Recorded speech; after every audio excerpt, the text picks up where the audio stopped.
I am going to the Visayas region, Leyte in particular, to see how ecotourism is booming and how nature has transformed itself. They say the eco sites have become more radiant and more beautiful, and I can't wait to learn from them again. So let's sail off and all aboard now as we go all the way to Leyte.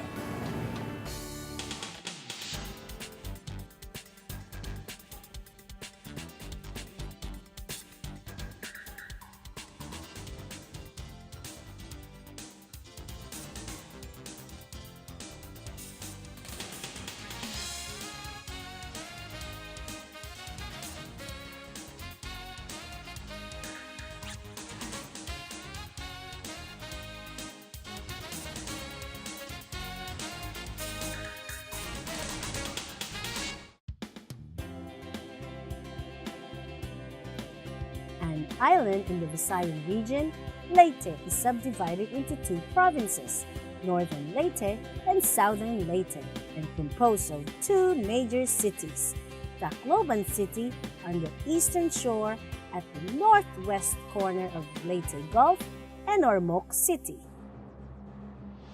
One of the country's most historic provinces because of the famous landing of the United States forces during World War II with General Douglas MacArthur on the lead.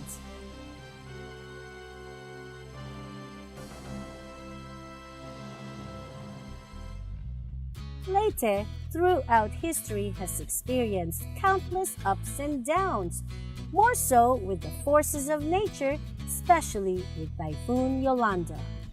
But as they say, after every storm, there always comes a rainbow. A beautiful province like Leyte will always rise again. And true enough, that is what I saw in the Mahagnao Volcano Park. A dormant volcano located in the municipalities of Burauen and La Paz in the province of Leyte. The summit of Mahagnao volcano is a steep-walled, heavily forested crater that opens to the south with a peak elevation of 860 meters. On the southern part, two crater lakes were formed, and that is where I am headed, riding this habal-habal. The roads are not yet paved and some were eroded during the Yolanda typhoon, but the bumpy ride is all worth it when we reach the first lake, called Malagsong. A 3.5-hectare clean and serene lake. The joyride for me continues another 15 minutes to reach the other lake they call Lake Danao. And yes, this lake sure is breathtaking. This 635-hectare land is a protected area as a rich flora and fauna surrounds the area. Measuring 4 meters deep, the lake itself is 16 hectares big and is perfect for a day trip for real communing with nature.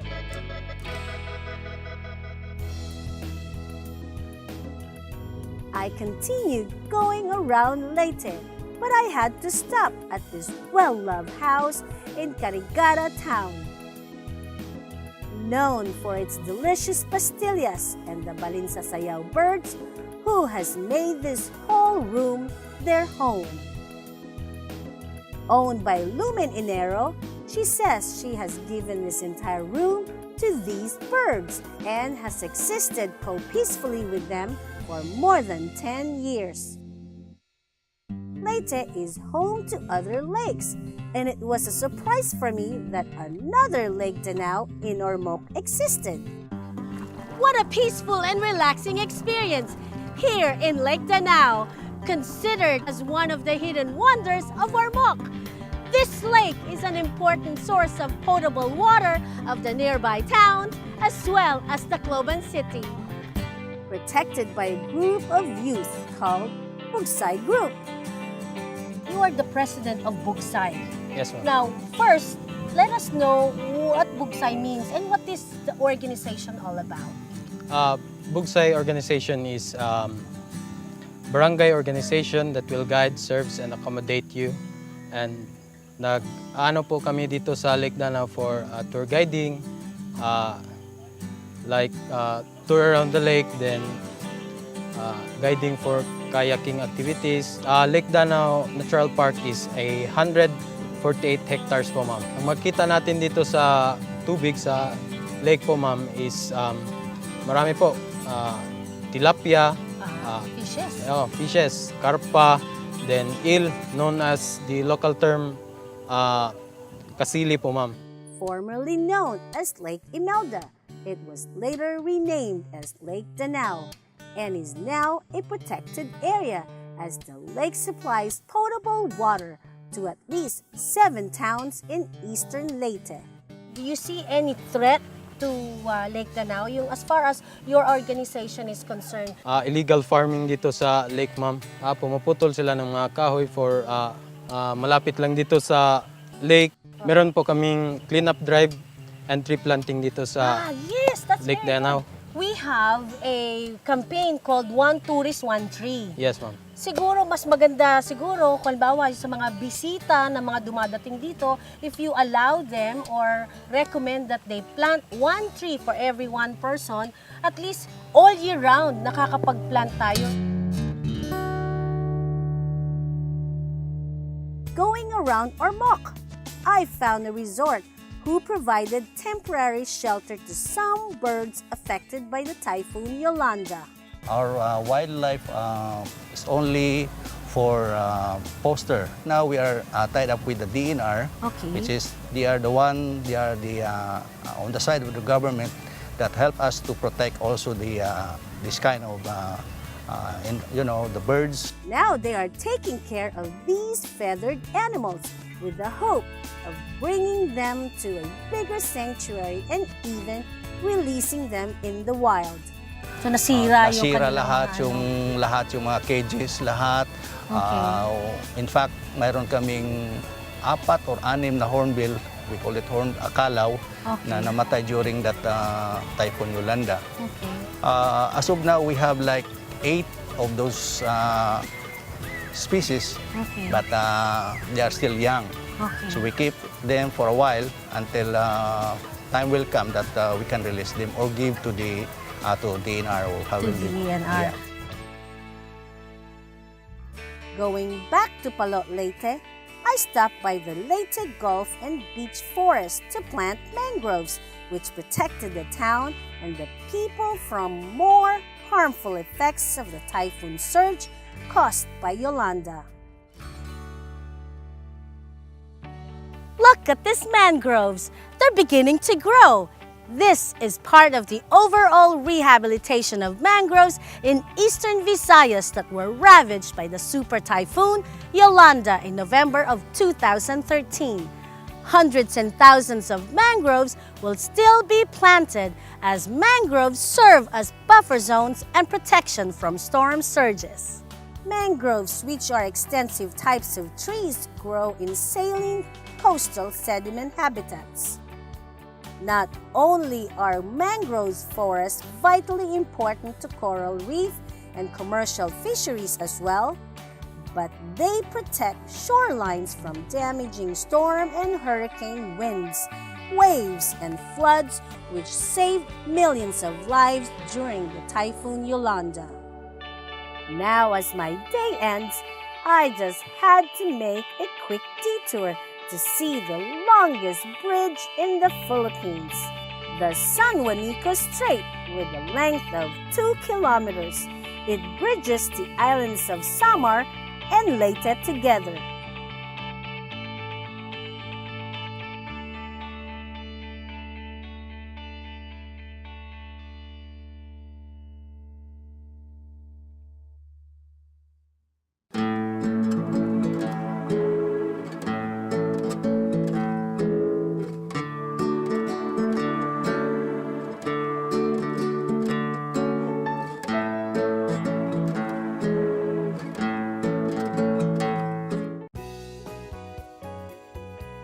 I started my One Tourist, One Tree campaign just last March of 2014, and with the 28 and growing destinations I have been to, I am happy to say I am doing my share in greening the Philippines.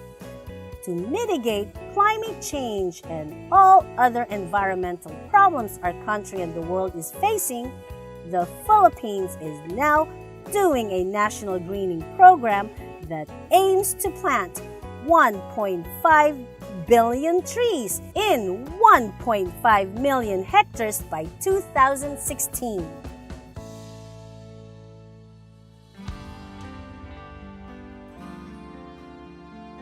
What is the condition of the country's forestry right now? Based on statistics, ma'am, it's about 19.4% is the total remaining old-growth forest. And this is really critically, it's a very serious problem. And if you compare Philippines with other Southeast Asian nations, we are very far beyond in terms of percentage of the natural forest. So and that's the reason why we need to do effort to really restore this tropical forest. Dr. Marlito Bande, one eco-warrior, fights for the mainstreaming of native species-based forest restoration in the country today. So what is your recommendation that we should do to start reforestation? Okay. First is, we tend to look the old paradigm of reforestation in the Philippines. The old paradigm is always based on money and budget. Because if you have to do reforestation, it's always connected to Cost. Budget and cost, That's money. right. But we can do reforestation even without cost. Okay. We can use our native trees, Right. and we can also involve communities. Right. And if we do community engagement Community-based based project, so we can encourage them to collect their own or produce their own seedlings. Okay. And in that sense, we can do reforestation.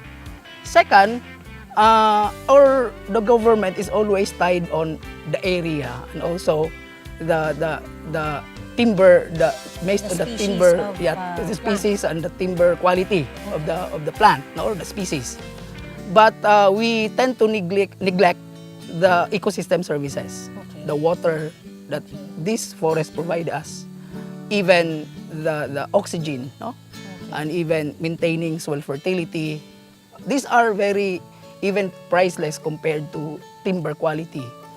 Many eco-warriors are guiding this campaign because for a greening project to succeed, the right trees must be planted in the right province. So what kind of trees do you recommend that we should plant?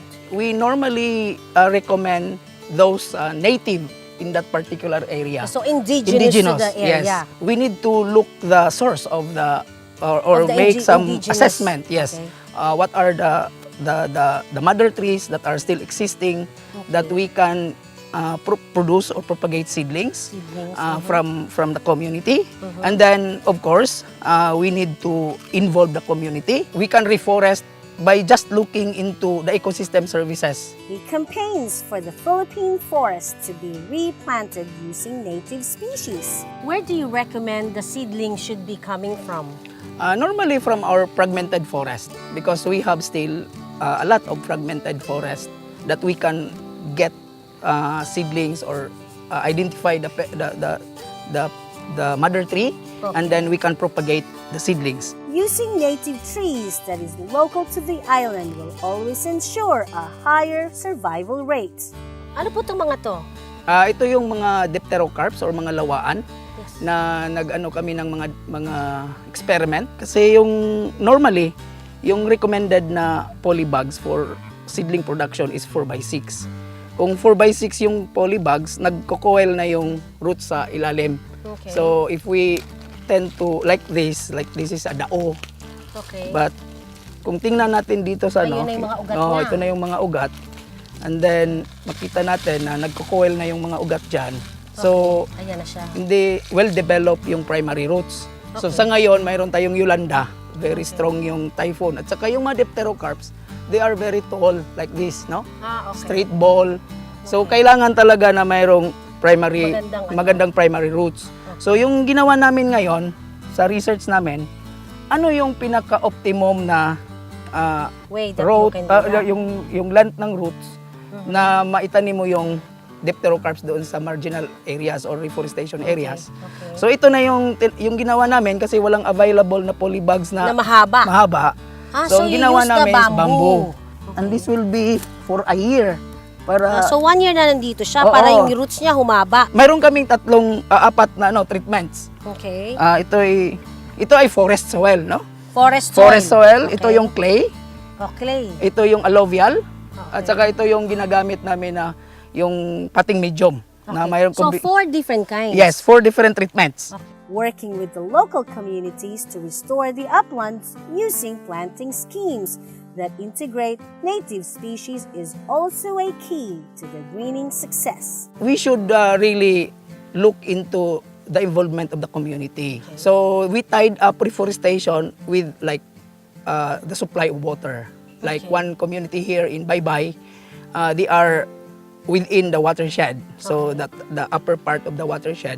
And the major livelihood of the community is irrigated rice and even vegetable production, which is really they need a lot of water to really support their livelihood. That's right. So we To make it connect sustainable. Yes, we connect those reforestation with their major livelihood, which is rice production and vegetable production. That's right. So with that, you can get the support from the community because it is It's connected. related to them. We really strongly promote the use of indigenous species for reforestation because these are our treasure.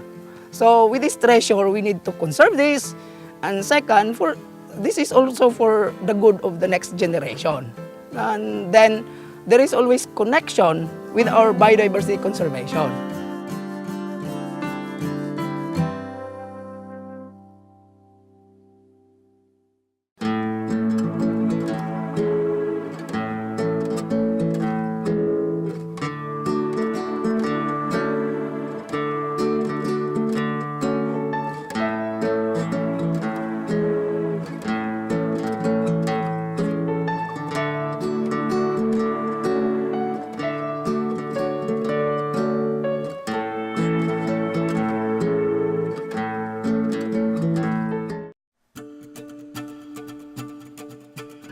October 8, 2014 is a day to be remembered as the first climate change walk, dubbed as a People's Walk for Climate Justice, took place here in the Philippines.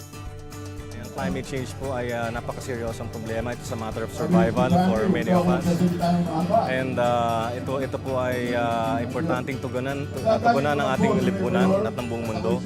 Sama-sama po tayo. Kailangan po natin magbuklod-buklod. This is a call for unity so that we can confront climate change as a nation and as a global community. You know, it's very significant and very symbolic for all the sectors to come together for such a very meaningful thing, no? Climate change, climate justice is such a heavy word. We encounter it every day. We are affected every day. In fact, if we are affected now, what more for the future? So the next generation. So our concern, particularly in our group, in our commission, is for the future, kumbaga yung kabataan. Yes. Pero hindi rin naman dapat na sila lang yung intindihin natin at sila yung maging problema at intindihin natin sila. They should also be part of the solution. That's why this encourages everyone to take a step forward, to walk the talk, ika nga. That's right. And there are, very simple steps on how to show your love for the environment. For 40 days from Kilometer Zero in Rizal Park in Manila, the group will walk 1,000 kilometers to arrive in Tacloban on November 8, ground zero for Yolanda, exactly a year after to commemorate the super typhoon.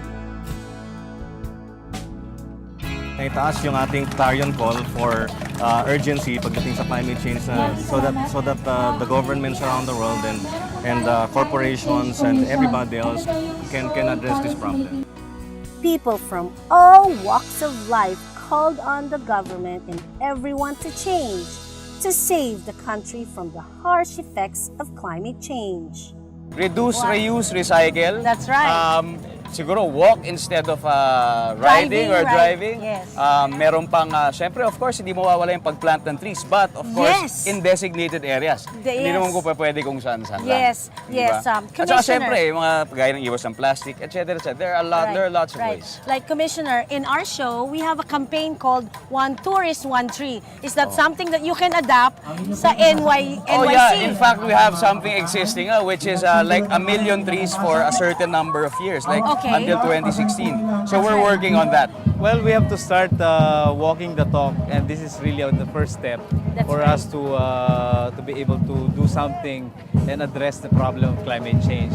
Every individual, every Filipino should be able to make their own contribution, so that we'll be able to make our do something, no? Make a difference. Make a difference to be able to reduce or the impact of climate change. A group which started with just 11 people and with 2 girls in the team. Give us an idea, what's a normal day for the walkers? Well, our wake-up call is at 4 a.m. So we wake up and then we start packing our things. Usually we sleep in the municipal halls or the churches, kung sino man ang nagbibigay ng space for us.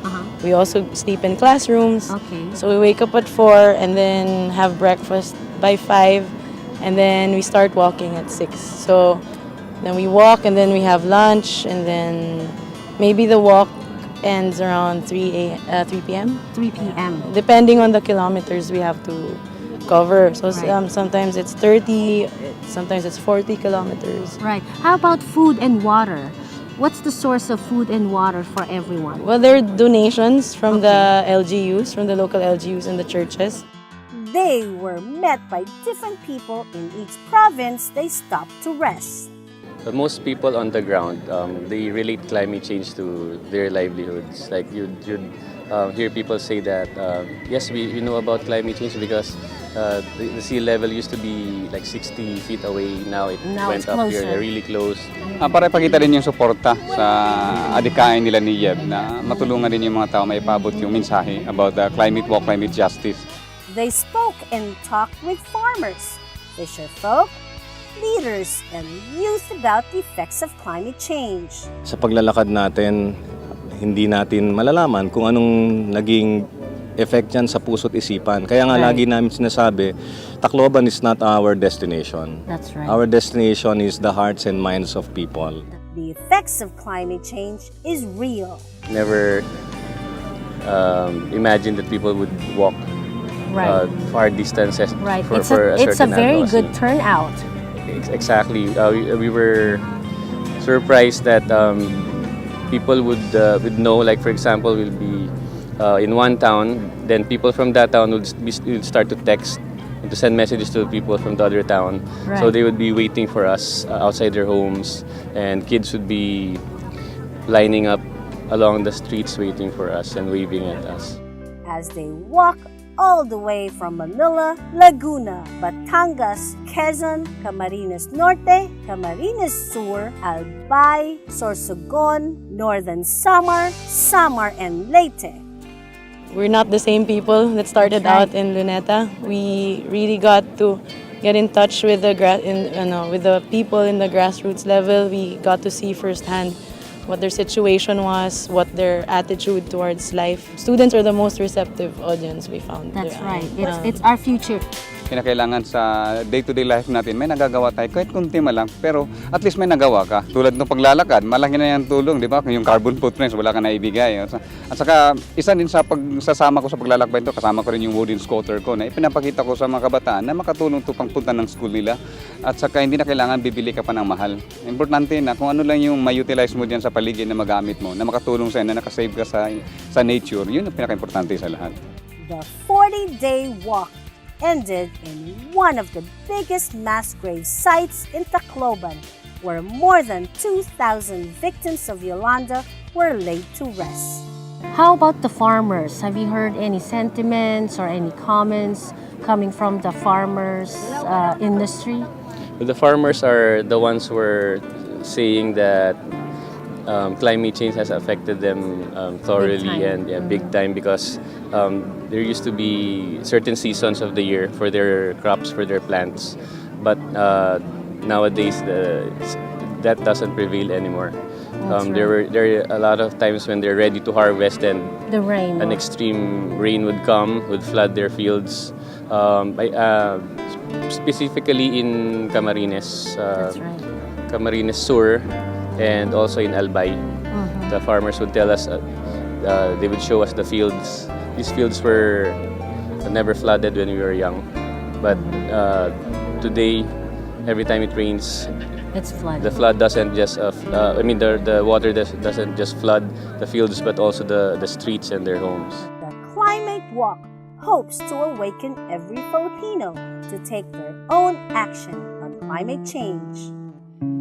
We are sure that we planted seeds, seeds of change that we hope would grow, germinate, and grow into a movement all over the world, so that we can create a better place to live in, where people care about each other and people care about the source of life and livelihoods, which is nature. That's right. Kaya yan po yung ating, that's what we hold deep in our hearts as we arrive here in Tacloban.